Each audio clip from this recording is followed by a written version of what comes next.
Um, After the Stockport game, how important is it not to get too disheartened? Obviously, a very strong team that will probably be hoping to get promoted this season. There was a lot of encouragement from the performance. For 77 minutes, we were very competitive. They're a very good side. They play with real intensity, and they've shown us a standard at the level if you want to get to the top of this division. So it's been a great learning curve for me as a young manager. For us as a football club, our first time in this division for 33 years.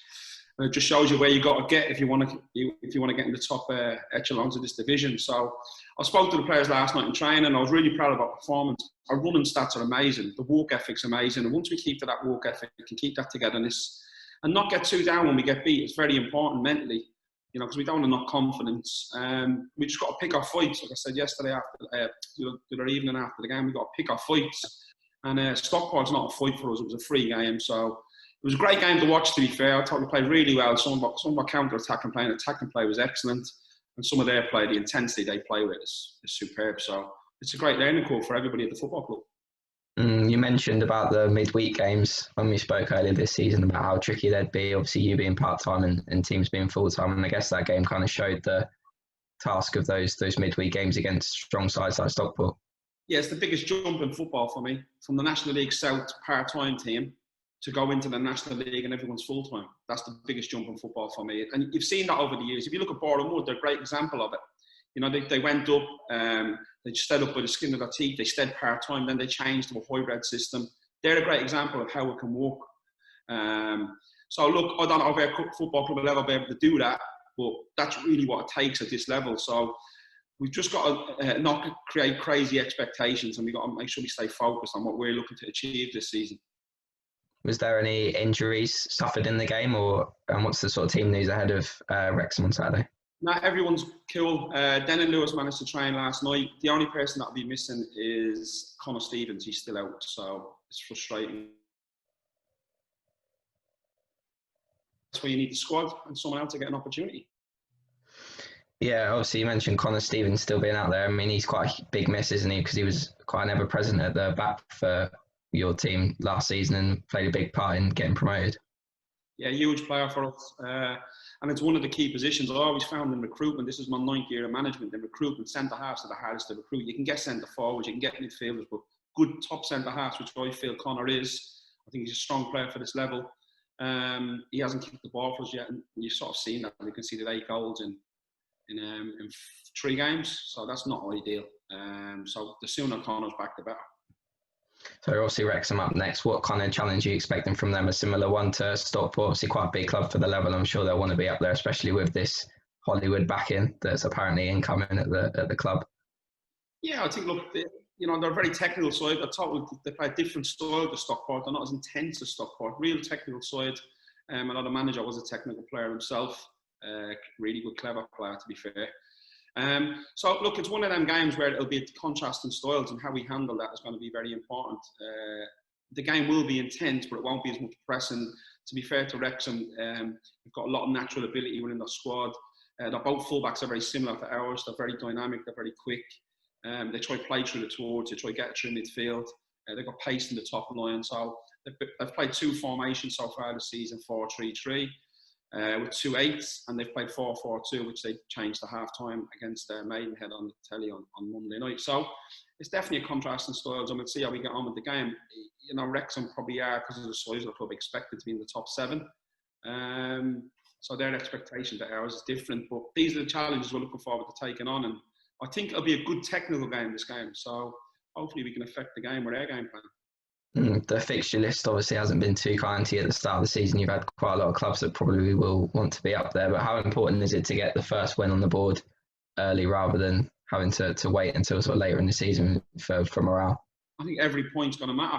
Every goal we concede or score is going to matter, and that's how I look at it. I look at football as very simple. Phases of 15 minutes. I don't look at the full 90 minutes. It can change so quickly. You go to the 75th minute the other day and we're 2-1 up. You go to the 80-odd minute and we're 3-2 down, and that's how quick it can change. So I just look at every phase of play, really, and that's how I sort of said to the players, there's no point in looking and saying, we have to win, we have to do that. So I'll make sure we keep picking up points along the way and try to get to that grand points total we've set, and then we'll have a successful season for our football club. We spoke about the possibility of some loan signings in the last press conference. Is there any news on those, or will you find out after today? It's after today, obviously it's the EFL deadline today, so we're just waiting patiently in the wings, and we'll see who we pick up. We do need to strengthen our squad. We need 22 players. You've seen it. It's ticking fast. I think our schedule now is Saturday, Tuesday. So,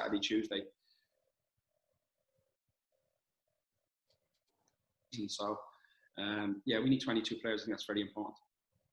Is there any news of any other incomings, or will they be the only ones now where you look to the loan market rather than permanently?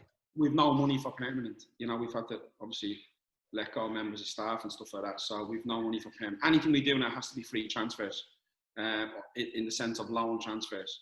But the trade-off of that, when you do a loan with a professional football club, they put penalty clauses in, which is very frustrating because a young 20-year-old lad can't come in and play every game. So if a young 20-year-old lad average at a Premier League Cat 1 club is on £2,000 a week, 1,500 quid a week, they expect you to pay a certain amount of that if you don't play.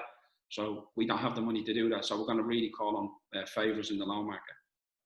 Yeah, we spoke about sort of interest in the squad as well. Last time you said there wasn't any interest in you. Looked like you were going to keep everyone together. Is that still the case? No one's inquired for any of our players.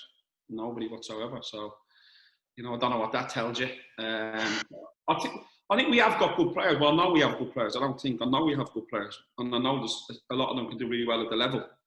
I just think the financial climate for football clubs, especially league football clubs, League One and League Two, they're hemorrhaging money. They've got no supporters. They've got no match day takings. I think I see Richard Cowling the other day on Sky Sports News. It come up they were going to lose 1.25 million. That's the Colchester chairman. So, that's hemorrhaging money for a club like Colchester. So it's really, really tough climate out there for all football clubs. Do you think that's possibly why there's not been as much interest in your players as maybe you thought there might be, or as well as other non-league clubs because of the current financial situations? Obviously, we've seen quite a lot of non-league players go to EFL clubs in recent windows and do quite well. Yeah, unless they're free transfers, I don't think any football club's going to invest in a non-league or for a long time in a non-league club. Unless they've got a rich benefactor who's going to come in and give them a load of money. So, you might get 5% of the clubs that can do that, but the rest of the league clubs, especially League One and League Two, are in dire positions. And just finally, obviously the FA Cup draw as well this week. What did you make of that, and are you looking forward to the competition this season? Yeah, it's great competition. Obviously, we wish we could have our supporters there to back us, but what a draw, to be fair. Two of my best friends managed there. Peter Holmes, I've known Pete since I'm 17. We lived together for 2 years and we played for Luton. So one of my great pals. And Yuzi, the manager, Paul Yu, is a great friend of mine as well. I've known him 20 years too. So, we've sent players to them over the years and we've had friendlies with them. So it's going to be an interesting task. You're going up against some really close friends. But it's a good, the draw for us is a good draw because we're at home. No matter who we got, it's important we were at home. So we'll see how it goes. There's a lot of personal stuff going to ride on that game. Brilliant. Thanks, Dan. Jacob, do you have some questions for Dean? Yeah, of course. Dean, obviously going back to Connor Stevens quickly, what's the sort of nature of his injury and how far away do you sort of expect him to be before he comes back? Well, we had him on a bench last week. We were hoping that he'd be able to feature in the game, and he felt it a little bit. He's got bone bruising to the side of his knee, which is a real tricky one, So he's been committed. He's been in every day at the Optimus Sports Centre with Gary Anderson. He was in last Sunday. He was in Monday. He's been in all week. So he's doing everything he can. He's really committed to getting back fit. I suppose he's frustrated as well. He wants to play. He wasn't fit to be involved on Tuesday, and he's not fit to be involved this week. So bone bruising is a real tricky one, So the minute this goes, the better. The sooner it goes, the better, because we need Connor back. He's a key player for us. Mm-hmm. And obviously, I know we've spoke about it a lot so far this season. Obviously, we've been part-time against all these full-time clubs. Obviously, understandable because of the club and no money coming in. But I suppose as a manager, it can be seen as quite frustrating at times, looking at other clubs and what they can do. Not really, I know my role. I know what the situation the football club's in. So we just move on, roll on to the next game, and it could be one of them seasons where we've had such a difficult start fixture-wise. And I think the full-time teams do have a major advantage over the part-time teams because you get more contact time and, they have a bit more stamina is probably the word. If you look at the games, it's more about stamina. But full credit to Stockport, I thought they asked so many questions of us constantly throughout the 90 minutes. You know, I thought they were excellent. I really did. And I said that to the manager after the game. We had a good chat after. I thought, you know, whoever gets more points than them will have a very successful season. And, you know, if you look at the subs they made, they brought that on a left wing back who set up the equaliser, a left back, sorry, who set up the equaliser, top player. They've got really, really good players. They had game changers. And we made substitutions and they went the opposite way for us. I'm not scapegoating any of the players, but it just shows you the strength and depth they have in their squad, which is going to be vital for them in them looking for success this year. But we have to make sure we create strength and depth in their squad, and when we make subs, they make major impacts, like we did down in Yeovil. You know, we made good subs as well against Dagenham. People like Ross had some great opportunities. Slewy, a great opportunity down at Dagenham, where we should have got an equaliser. So even though I'm not too disappointed with the other night, because I'm very proud of our work ethic and our running stats, like I say, Joe, were absolutely unbelievable. So it's probably the best running stats we've ever had. I put that probably down to Stockport being so intense and us trying to stay with them. I was really proud of our performance. And I know once we keep working hard, the results will come. And obviously, I know you touched on it briefly with Dan before, the loan market. How important do you think it is to get one or two in to, like you say, add that strength and depth and give you perhaps that bit more stamina where they're full-time players? Yeah, I think it's going to be a key time for us. It's going to be huge. How we recruit is always important. Can we recruit and make the team a bit more dynamic? I think that's going to be very important for us. So there's some questions going to be answered over the next few. Let's hopefully get a bit of luck in the market. And obviously, I know you touched on Boreham Wood coming up, and like you say, being a club to sort of aspire to. I suppose as a manager, you're probably hoping that ambition can come from the club in the coming years.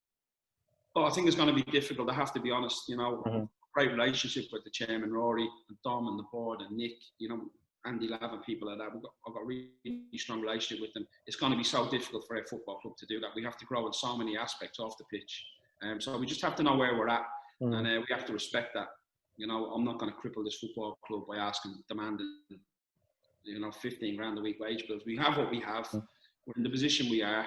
We're a platform for players to go back into the football league. That's basically what we are. So that's a selling point to getting players in. This is a platform for you to get yourselves moves into the football league, and that's what we have to respect what we are. So yeah, we'll just continue to go 1 week at a time, because a week in football is a long time. So, you know, like I say, we'll just continue to do my job and make sure that the players keep working their socks off for each other and for the football club, which I'm proud they're doing so far. And like you said, they're a platform to get players back in the Football League. I suppose that shows by your sort of recruitment, a lot of younger lads coming in and probably looking to go down that route.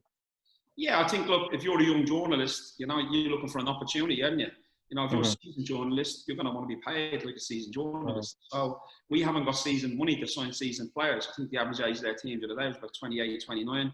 I looked at our group with a lot of 22-year-olds in the team. So, you know, that's where we're at. We're an opportunity. And like the opportunity I was given after I had a poor season as a manager a couple of years ago, Rory gave me an opportunity. Do you know what I mean? As a younger manager, I'm still only 40. So obviously that backing has come to fruition and we managed to get promoted. So we have to just understand where we're at as a football club. And, you know, we've got some really good young players and they'll have to learn quick on the job. And it's my job to make sure that we pick up results, really, because it is results-based. And we don't want to continue to lose in frustrating manners.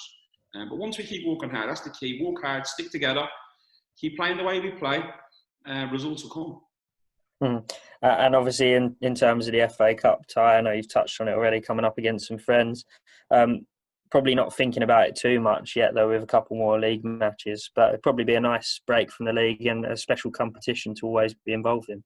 I just think it's a great competition, you know, unbelievable competition over the years. I've had really good success in it. So, and it's going to be a tough tie because you need to look in the cup. You really do. I've been involved in some games where we've been absolutely brilliant performances and lost 1-0 where their goalie's man of the match. So, or you have a sending off or anything can happen in the cup. So we're looking forward to the game, but our main focus is tomorrow. Our main focus has to be on Wrexham and how we penetrate our game plan. Like I said, a very technical side, so and they've got a lot of dynamicness in the fullback area. It's very similar to us in that way. So we've got to make sure we're in their face and we're working harder than them, and we earn the right to win the football match.